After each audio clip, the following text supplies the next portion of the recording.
এই রাত্রি হচ্ছে লাইলাতুন নিসফে মিন শাবান, শাবান মাসের মধ্যম রজনীর রাত, যাকে আমরা শাবে বারাত বলে জানি। শাব মানে হচ্ছে রাত, শাব শব্দটা হলো ফার্সি শব্দ, আর বারাত মানে হচ্ছে পরিত্রাণ, মুক্তি, নাজাত। শাবে বারাত অর্থাৎ নাজাতের রাত, জোরে বলতে হবে সুবহানাল্লাহ। এই রাত্রিকে শাবে বারাত কে বলেছেন? আগে সর্বপ্রথম একটি হাদিস শুনেন। কিতাবটির নাম হচ্ছে মুআজামুল কবির লিত্তাবরানী, আর একটি কিতাব মুআজামুল আওসাত লিত্তাবরানী। দুটি কিতাবের মধ্যে হাদিসটি লিপিবদ্ধ। ইমাম হাইসামি রাহমাতুল্লাহ আলাইহি মাজমাউজ জাওয়াইদের মধ্যে হাদিসটিকে উল্লেখ করে নিজেই হাদিসটিকে সহিহ বলেছেন। যারা শাবে বারাতকে মানে না, তাদের গুরু নাসিরউদ্দিন আলবানী সিলসিলায়ে সহিহার মধ্যে হাদিসটিকে সহিহ বলেছেন। হাদিসের বর্ণনাকারী বিশ্ববিখ্যাত সাহাবী হযরতে মুআজ বিন জাবাল রাদিয়াল্লাহু তাআলা আনহু বলছেন, আল্লাহর নবী সাল্লাল্লাহু আলাইহি ওয়াসাল্লাম বলেন, আল্লাহ তাবারাক ওয়া তাআলা মধ্যম শাবানের রাত্রিতে অর্থাৎ শাবে বারাতের রাত্রিতে নিজের বান্দার প্রতি আত্মপ্রকাশ করেন যেমন তার শানের যোগ্য। আল্লাহ তাবারাক ওয়া তাআলা সারা রাত নিজের বান্দাকে ডাক দেন, কে আছো আমার কাছে ক্ষমা চাইবে, আমি আল্লাহ তাকে ক্ষমা করে দেব। হিংসুক ব্যতীত এবং মুশরিক ব্যতীত যারা আল্লাহকে বাদ দিয়ে মূর্তির পূজা করে, পাথরের পূজা করে, চন্দ্র সূর্যের পূজা করে, এই রকম মুশরিক বাদ দিয়ে, হিংসাকারী বাদ দিয়ে আল্লাহ তাবারাক ওয়া তাআলা নিজের সমস্ত সৃষ্টিকে ক্ষমা করে দেয়, সমস্ত সৃষ্টিকে মাফ করে দেয় এই রাত্রিতে। একবারে সহিহ হাদিস দ্বারা প্রমাণিত। এই জন্য এই রাত্রিকে বিশ্ববিখ্যাত সাহাবী রাসূল হযরতে আব্দুল্লাহ ইবনে মাসউদ রাদিয়াল্লাহু তাআলা আনহু, মুজতাহিদ তবকার সাহাবী, তিনি এই রাত্রিকে বলেছেন লাইলাতুল বারাত, যাকে আমাদের ভাষায় বলা হয় শাবে বারাত। লাইল মানে রাত, আর এইদিকে শাব মানে রাত। লাইল শব্দটি হচ্ছে আরবি, আর শাব শব্দটি হচ্ছে ফার্সি। যেমন আমরা নামাজ বলি, নামাজ শব্দটা হচ্ছে ফার্সি, আর আরবিতে নামাজকে বলা হয় সালাত। রোজা শব্দটি হচ্ছে ফার্সি, আরবিতে বলা হয় সিয়াম। তেমনি শাবে বারাতের আরবি হলো লাইলাতুল বারাত, আর এর ফার্সি হচ্ছে শাবে বারাত। তো আমাদের মধ্যে যেহেতু পূর্বে যখন মুঘল বাদশাদের হুকুমত ছিল, ভারতবর্ষের মাটিতে বেশি ফার্সি চলতো, তাই নামাজ, রোজা, বিভিন্ন জিনিসের নাম ফার্সিতে পড়ে গেছে, তাই এই রাত্রিকে বলা হয় শাবে বারাত। জোরে বলেন সুবহানাল্লাহ। এই শাবে বারাতের রাত্রিতে আমাদের করণীয় কি? আল্লাহর নবী সাল্লাল্লাহু আলাইহি সাল্লামের হাদিস নাসাই শরীফের মধ্যে সাহাবী রাসূল বলছেন, ইয়া রাসূলুল্লাহ, ইয়া হাবিবাল্লাহ, আপনি সব চাইতে বেশি, প্রত্যেক মাসের চাইতে বেশি শাবান মাসে কেন রোজা রাখেন? আল্লাহর হাবিব সাল্লাল্লাহু আলাইহি সাল্লাম বলেন, এই শাবান মাসে আল্লাহ তাবারাক ওয়া তাআলার নিকটে মানব জাতির আপনার আমল নামাকে পেশ করা হয়। আমি মুস্তাফা জানে রহমত এই মাসে বেশি করে এই জন্য রোজা রাখি যে আমার আমল যখন আল্লাহর নিকটে পেশ করা হবে, তখন যেন আমি মুস্তাফা রোজার অবস্থায় থাকি। জোরে বলেন সুবহানাল্লাহ। তখন যেন আমি রোজার অবস্থায় থাকি। এই জন্য পৃথিবীর মুসলমান, শাবে বারাতের রাত্রি একটি গুরুত্বপূর্ণ রাত্রি। এই রাত্রিতে আল্লাহ পাক নিজের সমস্ত সৃষ্টিকে ক্ষমা করে দেয়। আরেকটি সহিহ হাদিসে এসেছেন, আল্লাহ তাবারাক ওয়া তাআলা সবাইকে ক্ষমা করে, হিংসাকারীদেরকে আল্লাহ পাক সময় দান করেন, মোহলাত দান করেন, সুযোগ দান করেন। তো এই রাত্রিতে বান্দার গুনাহ আল্লাহ পাক ক্ষমা করেন। আচ্ছা বলেন, যেই বান্দা চিটপাটাং হয়ে ঘুমিয়ে থাকবে তার ক্ষমা হবে? যেই বান্দা নাকে তেল দিয়ে ঘুমাবে তার ক্ষমা হবে না। বর্তমান জামানায় কিছু মার্কেটে লোক বেরিয়েছে, তারা বলতে চায় শাবে বারাতের কোনো ইবাদত নাই, শাবে বারাতের রাত্রিতে ইবাদত করতে যাওয়া আর নোংরা জায়গাতে রাত্রি কাটানো সমান। এই ধরনের নাপাক চরিত্রহীন ব্যক্তিদেরকে দাঁত ভাঙা জবাব দিতে চাই। লামাযহাবীদেরকে বলতে চাই, তোমাদের মুহাদ্দিস আব্দুর রহমান মুবারকপুরীর লেখা কিতাব তোহফাতুল আহওয়াজির মধ্যে মুরসাল কবি সহিহ হাদিস উল্লেখ রয়েছেন। মায়েশা সিদ্দিকা রাদিয়াল্লাহু তাআলা আনহা বলেন, আল্লাহর নবী একদিন রাতে ইবাদতে দাঁড়িয়ে গেলেন, এত লম্বা সাজদা করলেন, মা ঈসা নবীর লম্বা সাজদাকে দেখে মনে করলেন হয়তো নবী পাক ইন্তিকাল করেছেন। হযরতে মা ঈসা সিদ্দিকা রাদিয়াল্লাহু তাআলা আনহা নবী পাক সাল্লাল্লাহু আলাইহি সাল্লামের ইবহাম আঙুলটিকে টাচ করলেন, নবী পাক স্পর্শ করলেন, নবী পাক হিললেন। নবী পাক সাল্লাল্লাহু আলাইহি সাল্লাম নামাজকে কমপ্লিট করার পর বলছেন, আয়েশা তুমি কি জানো আজকে কোন রাত্রি? তুমি কি জানো এই রাত্রির ফজিলত? এই রাত্রি হচ্ছে শাবান মাসের অর্ধেক তারিখের রাত্রি। এই রাত্রিতে আল্লাহ তাবারাক ওয়া তাআলা নিজের বান্দার গুনাহ খাতাকে ক্ষমা করে দেয়। তো এই রাত্রিকে কেন্দ্র করে মুহাম্মদ রাসূলুল্লাহ সাল্লাল্লাহু আলাইহি সাল্লাম ইসলামের পয়গম্বর, আল্লাহ পাকের হাবিব, রাসূলদের সরদার, মালিকে জান্নাত মুহাম্মদ রাসূলুল্লাহ নিজেই লম্বা লম্বা সাজদা করে ইবাদত করেছেন। তাই শবে বরাতকে কেন্দ্র করে এই রাত্রিতে যারা ইবাদত করবে, খোদার কসম খেয়ে বলি এটা নাজায়েজ হবে না। নেক কাজের মাধ্যমে রাত্রি কাটাবে, আল্লাহ তার জীবনের সব গুনাহ ক্ষমা করে দেবে। এই জন্য পৃথিবীর মুসলমান আজকাল যেই মৌলবি বলতে চায় নিজেকে আহলে হাদিস বলে, কিন্তু হাদিস খুঁজে পাই না। তার বাপ দাদার কিতাবের মধ্যে লেখা আছে। আমি আপনাদের সম্মুখে বলতে চাই, লা মাযহাবিদের সবচাইতে বড় মুহাদ্দিস, সবচাইতে বড় ইমাম ইবনে তাইমিয়া নিজের কিতাব ইক্তেদাউল সিরাতাল মুস্তাকিমের 23 খণ্ডের মধ্যে লিখতেছেন, তাকে জিজ্ঞাসা করা হলো শবে বরাতের রাত্রি, শবে বরাতে রোজা রাখার কোনো বিধান আছে কিনা, আপনার ইবাদতের কোনো বিধান আছে কিনা, নামাজ আছে কি নাই? সে উত্তরের জবাবে বলতেছে ইবনে তাইমিয়া, এই শবে বরাতের রাত্রিতে অর্ধেক শাবানের রাত্রিতে ইবাদত যারা একা একই করে এবং যারা জামাত সহ সবাই মিলে মসজিদে গিয়ে ইবাদত করে, ইবনে তাইমিয়া বলছেন এটা হলো উত্তম কাজ, গুনার কিছু নাই। জোরে বল সুবহানাল্লাহ। তাদের বাপ দাদা কিতাবে লিখে গেছেন উত্তম কাজ। এই জন্য পৃথিবীর মানুষ আজকে রাত্রিতে আমাদের কত ভাগ্য যে আমরা আজকে রাত্রি ইবাদতের মাধ্যমে কাটাচ্ছি। জালসা শোনাও ইবাদত। কোন ব্যক্তি যদি রাত্রি মসজিদে গিয়ে ইবাদত করে নফলি ইবাদত, আর কোন ব্যক্তি যদি মাত্র 10 মিনিট বা আধ ঘন্টা 1 ঘন্টা ইলমে দিন অর্জন করে আলিমের মজলিসে বসে, তার সারা রাত্রি নফলি ইবাদত করার চাইতে 1 ঘন্টা ইলমে দিন হাসিল করা ভারী হবে। লেকে বলিয়ে না সুবহানাল্লাহ। এখানে যিনারা উপস্থিত আছেন আজকে ভালো কাজের মাধ্যমে আমাদের রাত্রি কাটছেন, কোরআন হাদিসের বক্তব্য শুনছেন, আলিম উলামা হক্কানি আলিম উলামা স্টেজে বসে আছেন।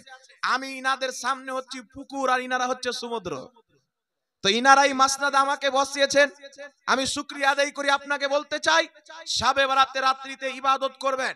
সালাফ থেকে প্রমাণিত, স্বয়ং রাসূলের পাক থেকে প্রমাণিত একটি হাদিস আপনাকে বলতে চাই। কিতাবটির নাম হচ্ছে মিশকাতুল মাসাবি। উক্ত কিতাবের মধ্যে সাহিবে মিশকাত একটি পরিচ্ছেদ কায়েম করেছেন, বাবু ফাদাইলে নিসফে শাবান। এই পরিচ্ছেদটি উনি কায়েম করেছেন শাবান মাসের অর্ধেক তারিখের ফজিলতের পরিচ্ছেদ। জোরে বলতে হবে সুবহানাল্লাহ। মুহাদ্দিসিনে কেরাম নিজের কিতাবের মধ্যে শবে বরাতের ফজিলতের চ্যাপ্টার কায়েম করছেন। আজকে কিছু দাঁত ভাঙা মৌলবি বলতে চাই, পথভ্রষ্ট মৌলবি বলতে চাই, দাড়ি টুপিওয়ালা শয়তান বলতে চাই শবে বরাত বলতে কোনো জিনিস নাই। আমি আপনাকে বলতে চাই পৃথিবীর মুসলমান আজকে কিতাব খুলেন, ইমাম বদরুদ্দিন আইনি বুখারী শরীফের সারা উমদাতুল কারির মধ্যে আজকের রাতকে লাইলাতুল বারাত অর্থাৎ শবে বরাত বলে আখ্যায়িত করেছেন। হযরতে আব্দুল্লাহ ইবনে মাসউদ আজকের রাত্রিকে লাইলাতুল বারাত অর্থাৎ শবে বরাত বলেছেন। বিশ্ববিখ্যাত ইমাম, 2.5 লক্ষ হাদিসের হাফিজ, মক্কা মদিনার ইমাম, মুহাদ্দিস এবং ফকি ইমাম মুল্লা আলী কারি রাহমাতুল্লাহ আলাইহি মিশকাতুল মাসাবির সারা মিরকাতুল মাফাতির মধ্যে আজকের রাতকে লাইলাতুল বারাত বলেছেন। লা মাযহাবি আহলে হাদিসদের ইমাম আব্দুর রহমান মুবারকপুরি নিজের কিতাব তোহফাতুল আহওয়াজির মধ্যে বলছে আজকে রাত্রিকে শবে বরাত বলেছে, লাইলাতুল বারাত বলেছে। আর লা মাযহাবিদের ইমাম আব্দুর রহমান মুবারকপুরি বলছেন যে শবে বরাতের ফজিলত, লাইলাতুল বারাতের ফজিলত অসংখ্য সহিহ হাদিস দ্বারা প্রমাণিত। জোরে বল সুবহানাল্লাহ। सच तो वो है कि जिसके सच होने की गवाही दुश्मन भी दे। সত্য তো সেটা যার সত্য হওয়ার প্রতি সাক্ষী দুশ্মন পর্যন্ত দিবে। এই জন্য পৃথিবীর মুসলমান বড় বড় ইমাম মুহাদ্দিস এমনকি যে সাহাবায়ে কেরাম আজকে রাত্রিকে লাইলাতুল বারাত বলেছেন, যাকে ফার্সিতে বললে শবে বারাত হয়। তাই যদি কোনো মানুষ বলে, তাই যদি কোনো বক্তা বলে, কোন মৌলবি বলে শবে বারাত বলতে ইসলামে কোনো জিনিস নাই, আল্লাহর কসম খেয়ে বলি ওই মৌলবি এখন পর্যন্ত জাহিল হয়ে আছে। ওই মৌলবি যদি হক কোরআন এবং হাদিসকে জানতে চায়, তাকে আজ এই সুলতানপুর মালিপুরের মতো মাদ্রাসায় ভর্তি হবে, তাহলে শবে বারাতও পাবে, শবে বারাতের হালুয়া রুটিও পেয়ে যাবে। বর্তমান জামানায় কিছু লোক বলতে হালুয়া রুটিকে নিয়ে এনার্জি, ওদের বাপ দাদা পায়খানা খাওয়া পর্যন্ত জায়েজ লিখেছে, কোনো আপত্তি নাই। আর মুসলমান নবীর মোহাব্বতে আল্লাহর হাবিবের পছন্দের খাবার হালুয়া যদি খেয়ে নেয় তো পেটে ব্যথা হয়ে যায়। আজকে হোয়াটসঅ্যাপে একটা মুনাজারা চলছিল, ওই গল্প করার পূর্বে রাত্রিতে নবী পাক ইবাদত করেছেন, তো এই রাত্রিতে ইবাদত করা জায়েজ হবে না নাজায়েজ হবে? জি, নবী পাক ইবাদত করে জানিয়ে দিয়েছেন যে শবে বারাতের রাত্রিতে যারা ইবাদত করে আল্লাহর কাছে চোখের পানি ফেলে দোয়া করবে, আল্লাহ তার জীবনের সমস্ত গুনাহ ক্ষমা করে দিবে। এই রাত্রি এমন একটি রাত্রি, এই রাত্রিতে সাগীরা গুনাহ মাফ হয়ে যায়, কবিরা গুনাহ মাফ হয়ে যায়। এই জন্য পৃথিবীর মুসলমান, আমার নবী এই রাত্রির ফজিলত বয়ান করেছেন। কিয়ামত পর্যন্ত আজ আপনাদের চোখের সামনে এই মাদ্রাসায় অনেকগুলো তালিবে ইলমকে পাগড়ি পরিয়ে আলিমের সার্টিফিকেট দেওয়া হয়েছে। আমরা যতদিন পর্যন্ত বেঁচে আছি, যেই শবে বারাতের ফজিলত মুহাম্মদ রাসূলুল্লাহ বয়ান করেছেন, পৃথিবীর কোন মৌলবি এই রাতকে মিটাতে পারবে না। আমরা দলিল দিয়ে জাতিকে এই রাত্রিতে জাগাবো, তাদের গুনাহ আল্লাহর দরবারে ক্ষমাও করাবো। এখন আপনাকে বলতে চাই, এই রাত্রিতে ইবাদতের হাদিস পেলেন, লামাযহাবিদের কিতাব মাজমুআ ফাতাওয়া থেকে রেফারেন্স দিলাম। আপনাকে বলি মিশকাতুল মাসাবি, উক্ত কিতাবের মধ্যে এই রাত্রির ফজিলতের উপরে সাহিবে মিশকাত একটি পরিচ্ছেদ কায়েম করেছেন। তারপরে তিনি কয়েকটি হাদিস নিয়েছেন, তার মধ্যে একটি হাদিস হচ্ছে আল্লাহর নবী সাল্লাল্লাহু আলাইহি সাল্লাম শাবান মাসের অর্ধেক তারিখকে নিয়ে আল্লাহর নবী বলছেন, রাসূলে কায়নাত বলছেন, কুমু লাইলাহা ওয়া সুমু নাহারাহা, তোমরা শবে বারাতে রাত্রি বেলা ইবাদত করো আর দিনের বেলা রোজা রাখো। জোরে হবে না সুবহানাল্লাহ? আল্লাহর নবী বলছেন রাত্রে ইবাদত করো, দিনের বেলা রোজা রাখো। কিন্তু বর্তমান জামানাতে আলিম নামের কিছু জালিম বেরিয়েছে। শয়তান এখন মার্কেটে বসে আরাম করছে, সিংহাসনে বসে। তার কাজ এখন কিছু নামধারী মৌলবি করছে, আমেরিকার ফান্ডিং, ইহুদির ফান্ডিং নিয়ে মুসলমানদের আকীদাও নষ্ট করছে, আমলকেও নষ্ট করছে। পৃথিবীর মুসলমান, আল্লাহর নবী বলে দিয়েছেন শবে বারাতের রাত্রে তোমরা ইবাদত করো, দিনের বেলা রোজা রাখো। যারা নবীর শরীয়তকে মানে তাদের জন্য শবে বারাতের রাত্রে ইবাদত করাও যায়, দিনের বেলা রোজা রাখাও যায়। যারা আমেরিকার শরীয়ত মানে তাদের জন্য বিদআত। আমরা কার শরীয়তকে মানি একটু জোরে বলেন? আমরা নবীর শরীয়ত মানি না আমেরিকার দেওয়া শরীয়ত মানি? নবীর ইসলাম মানি না ইহুদিদের দেওয়া ইসলাম মানি? ইহুদির ইসলাম ওয়াহাবিকে মুবারক, মুহাম্মদ রাসূলুল্লাহর ইসলাম সুন্নিদেরকে মুবারক। একজন এক্ষুনি হোয়াটসঅ্যাপের মাধ্যমে একটা বাহাস চলতেছিল, আমাকে বলছেন একটা বক্তব্য পাঠিয়ে একজন মৌলবি বলেছে শবে বারাতকে কেন্দ্র করে যদি কোনো ব্যক্তি একটা রোজা রাখে তার জাহান্নামী হওয়ার জন্য ওই রোজাটাই যথেষ্ট। এখন আপনাকে বলতে চাই, সোশ্যাল মিডিয়ার মাধ্যমে এলান করছি, শুনেন। আহলে হাদিসদের ফতোয়ার কিতাব, কিতাবটির নাম হচ্ছে ফাতাওয়া আহলে হাদিস। তার প্রথম খণ্ডের মধ্যে আহলে হাদিসদের গুরু, আহলে হাদিসদের মুফতি, তাদের মুহাদ্দিস আব্দুল্লাহ রুপড়ি লিখতেছে ফাতাওয়া আহলে হাদিসের মধ্যে যে শবে বারাত কা রোজা রাখনা আফজাল है, শবে বারাতের রোজা রাখা উত্তম কাজ। জোরে বলেন সুবহানাল্লাহ। তাদের বাপ দাদা কিতাব লিখছে উত্তম কাজ। তো যেই মাসআলা নিয়ে আমাদেরকে বিদাতি প্রমাণ করতে চাই, আল্লাহ তাদেরকে বিদাতি বানিয়ে দিচ্ছে। তাদের মৌলবি নিজে কিতাবের মধ্যে লিখছে যে শবে বারাতে রোজা রাখা উত্তম কাজ, তো তাদের মোল্লা বিদাতি হলো কি হলো না?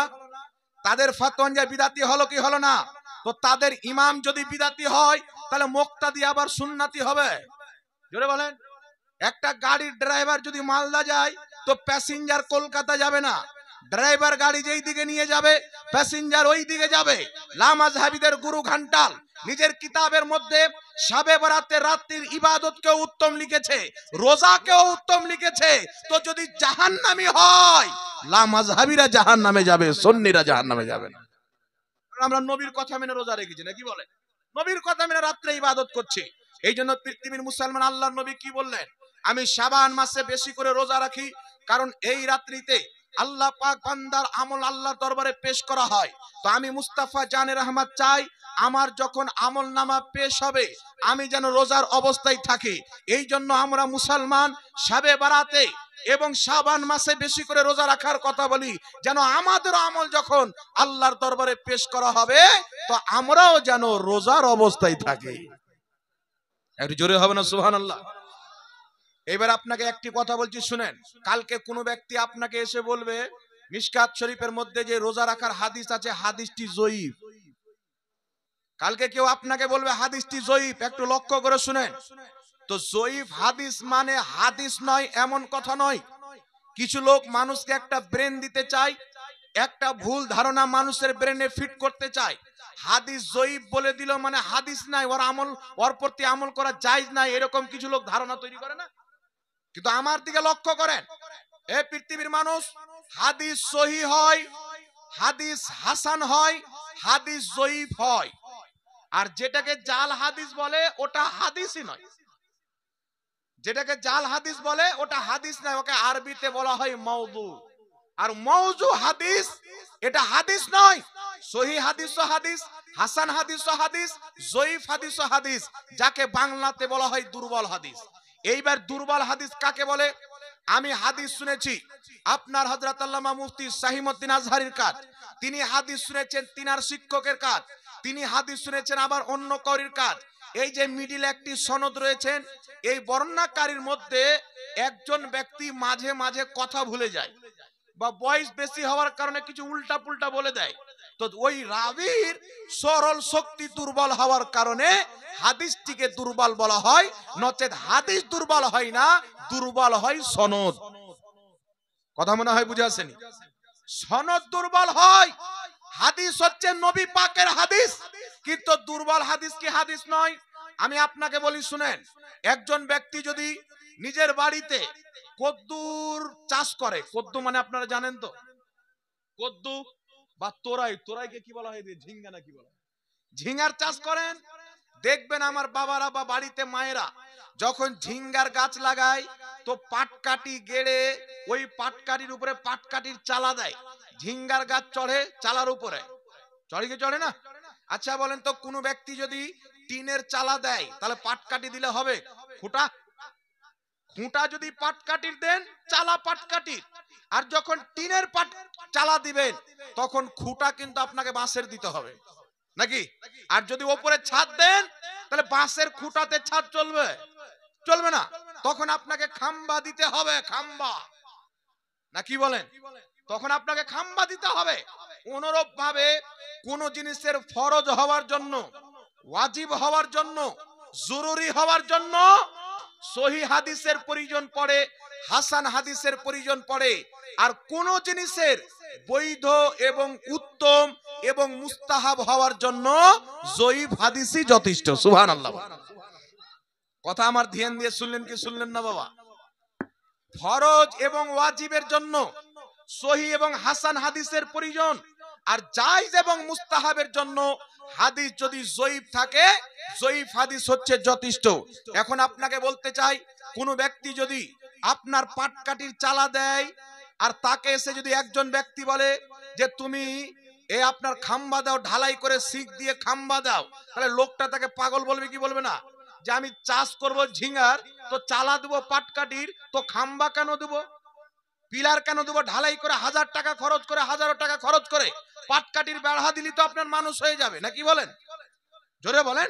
তো কোন ব্যক্তি যদি কোন কর্মকে মুস্তাহাব বলে, কোন কর্মকে জায়েজ বলে, আর কোন ব্যক্তি এসে যদি বলে সহিহ হাদিসে আছে, তো ওর মতন পাগল কেউ নাই। আরে সহিহ হাদিসে থাকলে তো ফরজ হয়ে যেত, মুস্তাহাব কেন থাকতো? মুস্তাহাবের জন্য জয়ীফ হাদিস যথেষ্ট। এটা আমার বক্তব্য নয়। আজ লামাযহাবী মানুষকে বুঝাতে চাই জয়ীফ আর জাল হাদিস এক। আমি চ্যালেঞ্জ করে গেলাম, পৃথিবীর মাটিতে এমন কোন লামাযহাবী মৌলবী জন্ম হয়নি, কিয়ামত পর্যন্ত হবে না, যে জয়ীফ হাদিসকে অস্বীকার করবে। আল্লাহর কসম খেয়ে বলি, প্রত্যেক মুহাদ্দিস, প্রত্যেক ফকিহ একমত, হাদিস যদি জয়ীফ হয়, কোন জিনিসের, কোন আমলের জায়েজ এবং মুস্তাহাব হওয়ার জন্য ওই জয়ীফ হাদিসটা যথেষ্ট। জোরে বল সুবহানাল্লাহ। ফরজ হবে না, ওয়াজিব হবে না, কিন্তু জায়েজ হওয়ার জন্য, মুস্তাহাব হওয়ার জন্য দুর্বল হাদিস যথেষ্ট। এটা আমার শুধু বক্তব্য নয়, মুহাদ্দিসিনে কেরামের বক্তব্য। এখন আপনাকে বলি বাবা, আমরা যে হাদিস পেয়েছি ডাইরেক্ট কি নবীর কাছ থেকে নিয়েছি? জোরে বলেন, ডাইরেক্ট নবীর কাছে নিয়েছি? হাদিস পেয়েছি মুহাদ্দিসের মাধ্যমে। কোন হাদিস মানা যাবে, কোন হাদিস মানা যাবে না, কোন হাদিস দিয়ে কি প্রমাণিত হবে, এই নীতিমালা মুহাদ্দিসিনরা তৈরি করেছেন। যারা মুহাদ্দিসদের নীতিমালা অনুযায়ী হাদিস শরীফ ফলো করবে তারা নাজাত পাবে। আর বাড়িতে ধর্ম চালু করে বলবে আমরা জয়ীফ হাদিস মানি না, ওই ব্যক্তি পথভ্রষ্ট। জয়ীফ হাদিস জাল হাদিস, ওই ব্যক্তি পথভ্রষ্ট, তার কাছে কোনো দলিল নাই। কারণ মুহাদ্দিসিনে কেরাম যেই রুলস তৈরি করেছেন, ওই রুলস অনুযায়ী হাদিস মানা ইমানদারদের দায়িত্ব। জোরে বলেন সুবহানাল্লাহ।